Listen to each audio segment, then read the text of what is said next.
JPMorgan and Coinbase just made history, putting 91 million Americans one click away from crypto. That's 1/3 of all America. This is the moment the floodgates finally open. But before we get into that, did you just watch what happened to the price of Bitcoin, guys? Please tell me that none of you guys, my very smart, intelligent, beautiful audience, got shooken out. Because sure, Powell didn't give us the news that we wanted, and the price immediately tanked. But almost just as quickly, boom, Bitcoin shot right back up. And this is what I was telling you guys, these times will be volatile, don't get shaken out. That was just another chance for Wall Street to gobble up cheap Bitcoin before the next leg higher. And if you're one of those people who got spooked and you need a reminder of why it's crucial to keep your head in the game and stay bullish here, stick around, guys. And just so you know, let me show you something. This little warrior I got, you can't really see him over here. This is a little like Aztec warrior with a skull and everything. Why did I get that? Because like this is what it feels like to be in a full crypto bull market cycle. You must be a warrior, right? And set your emotions aside and focus and understand what's going on. That is the point of these videos. And guys, just do you a favor to remind you of the bullishness in the market. Today, that's what we're gonna dive into. What is going on?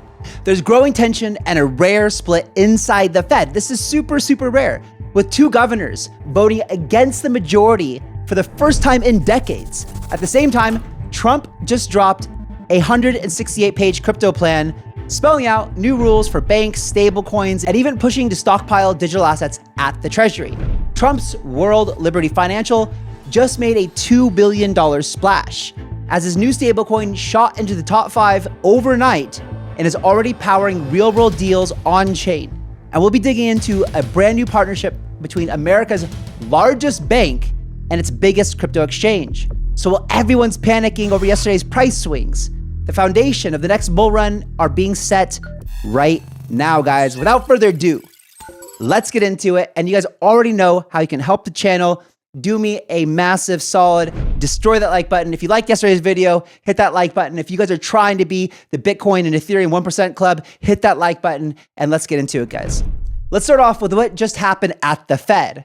For the first time in more than 30 years, two Fed governors disagreed with Powell's decision at yesterday's FOMC. Great. People are starting to finally speak up and making this chart something that you rarely see and a sign that tension inside the world's most powerful central bank is heating up.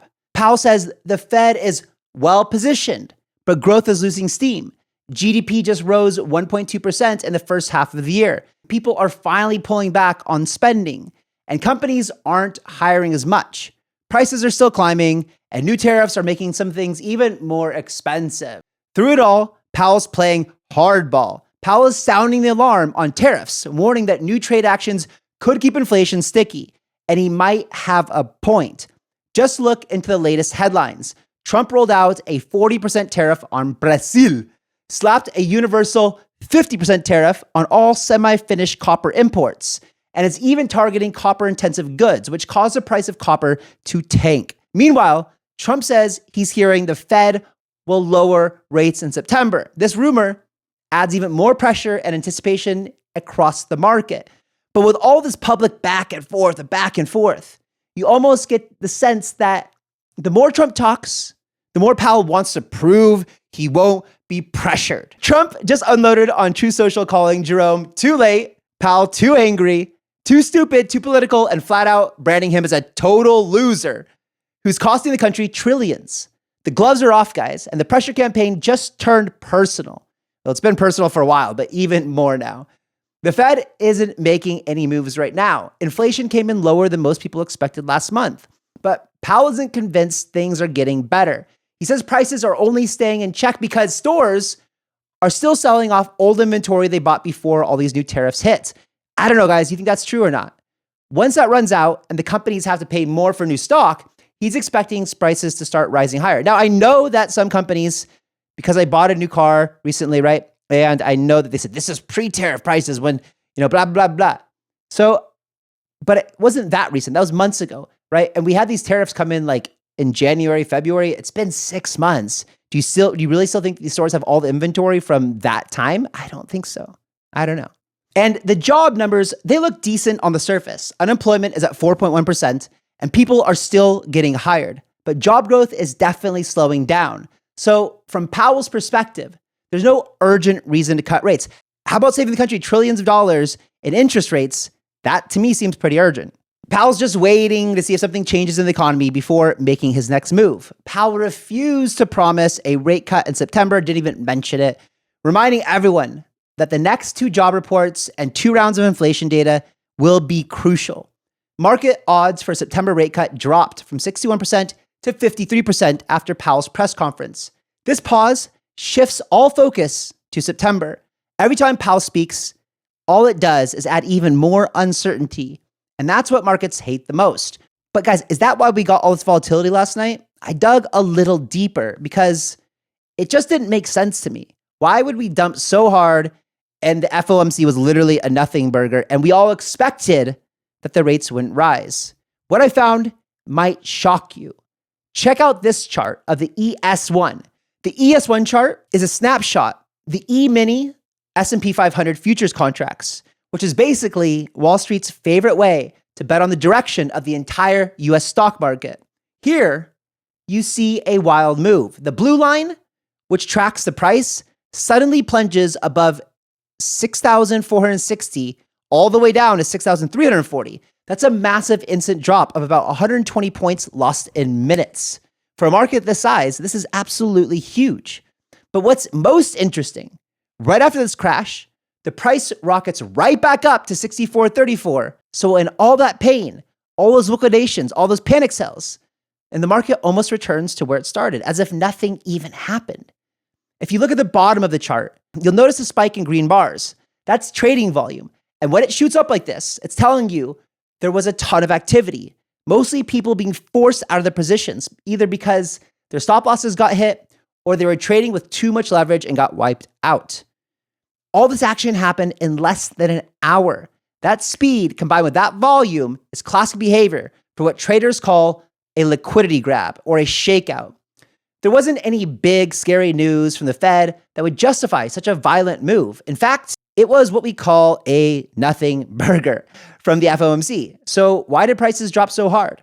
The most likely explanation is that big players use the event as a cover to flush out retail traders and over leverage positions and newcomers, right? That don't know really how to just hunker down and just chill. Because right after, the price just snapped back up and everything that the panicans sold, the institutions and the big money, the smart money bought right back in and bought their bags. The bottom line is that this chart shows you just how easily the market can be manipulated in moments like these, when everyone is watching the Fed and expecting volatility. If you sold during that dip, you handed your position right to the pros, because as soon as the weak hands were out, price ripped straight back up. One thing that I see being spoken about a lot, and I have to agree with, is the fact that Jerome Powell, let's not forget, he cut rates for Biden going into the 2025 election in 2024. Inflation was way higher then than it is now. Inflation is completely manageable right now.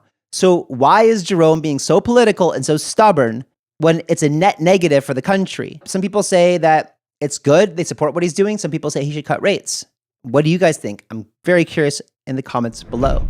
So here is the $1 million question. Does Bitcoin need the Fed to cut rates before it takes off? The evidence points to a different reality.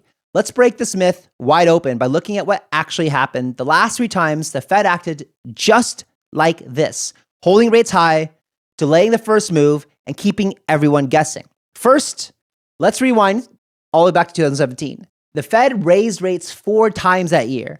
Bitcoin's price started the year at $1,000 and finished just below $20,000, almost a 20x pump. Bitcoin had one of the most parabolic rallies while the Fed was increasing rates. New market infrastructure, the ICO boom, and global risk appetite sent capital pouring into crypto during this period. Fast forward to 2018, the Fed pinned rates at 2.5% for 7.5 months, kept them flat. Wall Street had low expectations for crypto, but during that time, Bitcoin bounced from $3,200 to nearly $14,000 during the same period between December 2018 and June 2019. That's a 3.3x move driven by anticipation, new narratives, and supply shock. So while the Fed refused to lower rates, Bitcoin still pumped. Now, the most recent cycle. From July 2023 into early 24, the Fed kept rates at 22-year high of 5.5%. Headlines called it higher for longer.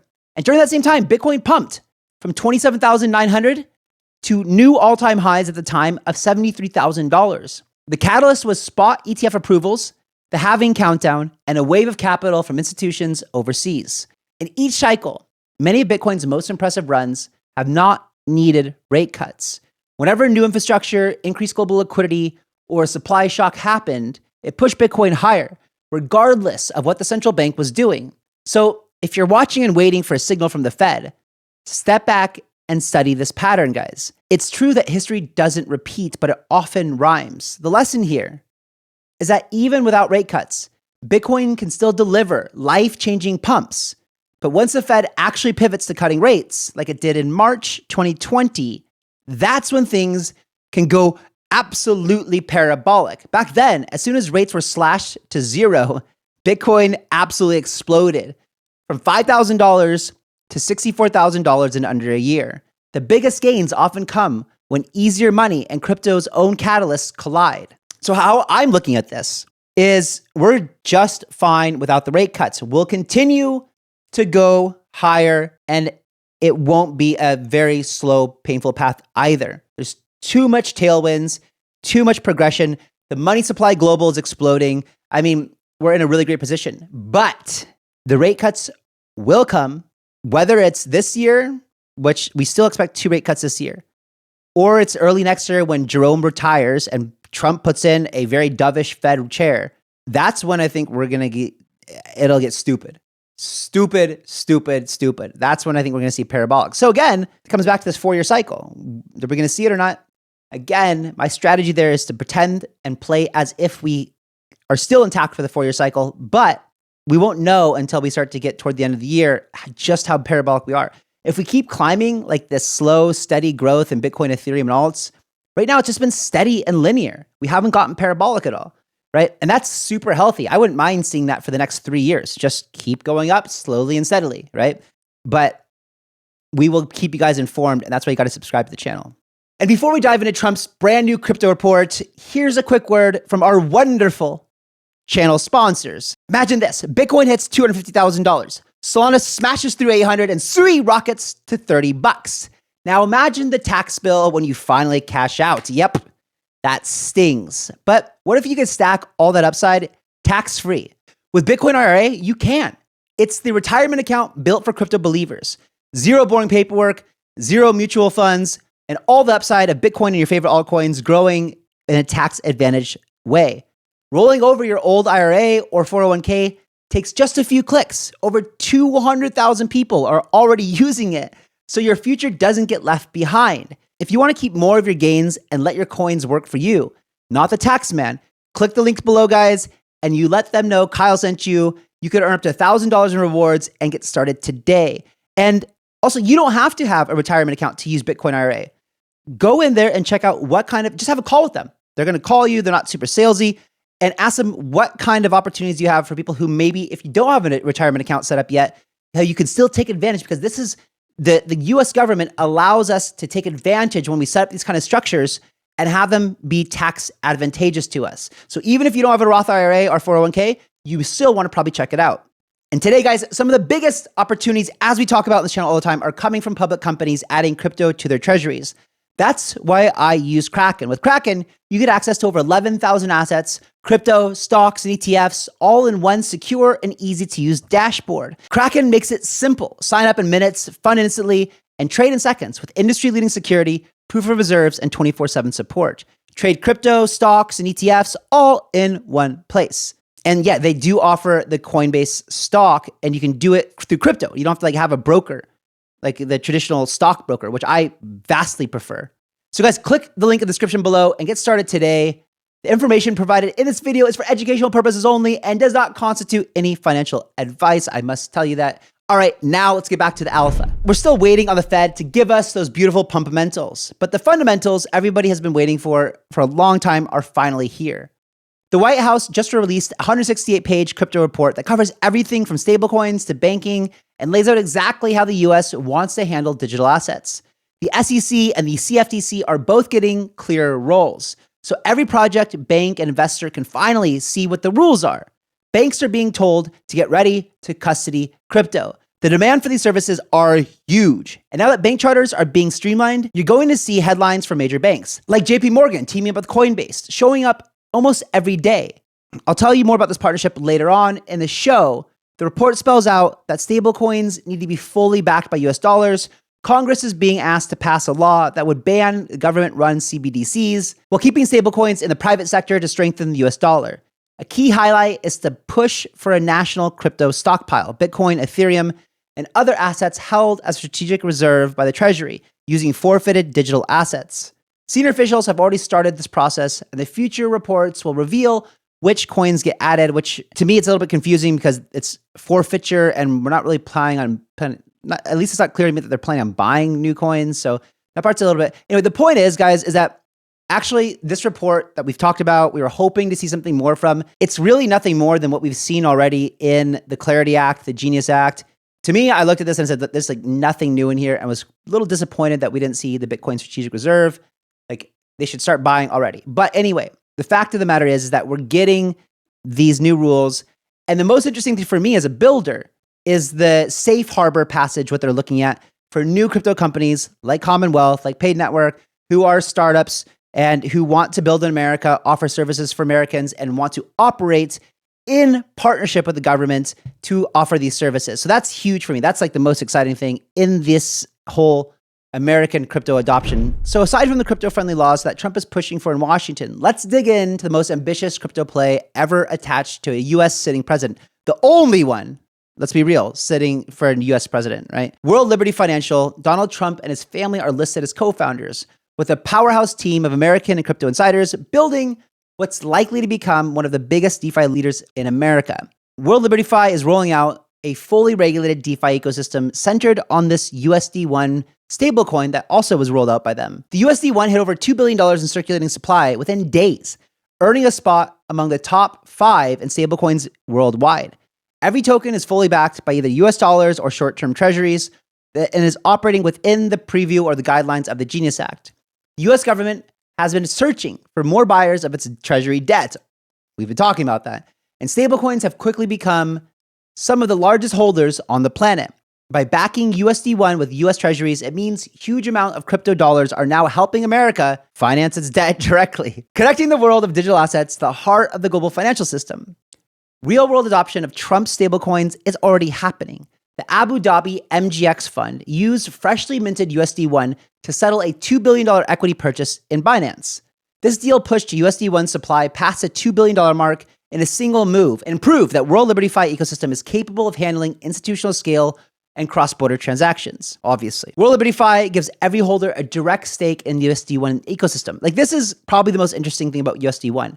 Well, Tether and Circle, even though I'm an investor in Circle, well, they are private companies and they hold their the cash reserves and the treasuries, and they earn like 5% a year on their deposits. World Liberty Fi and USD1 are actually planning on sharing some of that yield back with the USD1 holders. So USD1 and World Liberty Fi, back with the World Liberty Fi holders. And so by holding World Liberty Fi WLFI tokens, you're actually going to be getting and sharing some of this yield. It's heavily insider focused, right? The Trump family owns most of the World Liberty Fi tokens and the team. And very few of you guys actually watching this will actually have a meaningful amount in any way to, but the point is that it might make this more appealing for big, huge institutions who are looking at this saying, hey, we use a bunch of stable coins. Hey, we have a bunch of money. Let's go buy, hundreds of millions or billions of dollars in this World Liberty Fi token. One, as a speculative investment, but two, it'll also help us receive some passive revenue from the revenue that is generated from the yield of the cash reserves in this USD1 stablecoin. It's interesting. It's different than what Tether and Circle are doing. And I think that will give it a real shot at becoming a real power player in the stablecoin space. Now let's move on from Trump and talk about how Wall Street is bringing instant crypto access to nearly a third of the entire country. JPMorgan Chase, America's biggest bank, is opening the doors to 91 million customers to move funds directly from their Chase accounts directly into crypto through Coinbase. This partnership unlocks crypto for the masses like never before. Here's what's coming, guys. In the next year, Chasse users will gain instant access to credit card funding on their Coinbase accounts instead of having to wait days for it to clear. They'll have the ability to swap Chasse reward points for USDC on Base. That's pretty cool. And connect bank accounts with one click without the need for third-party aggregator. Crypto will sit side by side with Apple Pay, Zelle, with zero friction and maximum trust. A single percentage point of Chasse's 80 million active cardholders stepping in means 800,000 new crypto users and a 10% surge in Coinbase's active monthly users. A 5% conversion rate brings in 4 million new users, with each new user averaging $100 on their first purchase, which is typical of US retail starting point. That's hundreds of millions of fresh dollars moving straight into our crypto bags. And that, ladies and gentlemen, is how stablecoins make the jump from niche crypto circles into everyday lives for millions of Americans. I can tell you that I've onboarded quite a few, right? The rent I pay for the house I live in, I'm very thankful that the landlord is now accepting crypto through the Coinbase account. It makes it so easy. This is massive mainstream adoption. And JPMorgan is also piloting its own deposit token, the JPMD, on Base alongside USDC, making it easy for both institutions and regular users to move funds in and out of crypto. The regulatory window is wide open, guys. The Fed, the FDIC, the OCC, they've all greenlit insured banks to custody crypto. And JPMorgan is moving quickly to set the new standard. Keep in mind, JPMorgan is simply the first out the gate since regulators have insured banks to go ahead and custody crypto just weeks ago. I wouldn't be surprised, guys, if we see every other major bank and the smaller ones too, Bank of America, Citigroup, Wells Fargo, every major player racing to build out their own crypto offerings. We already know from as early as 2017 that all these major banks were already starting to set up and understand how they can offer crypto, how they can custody it.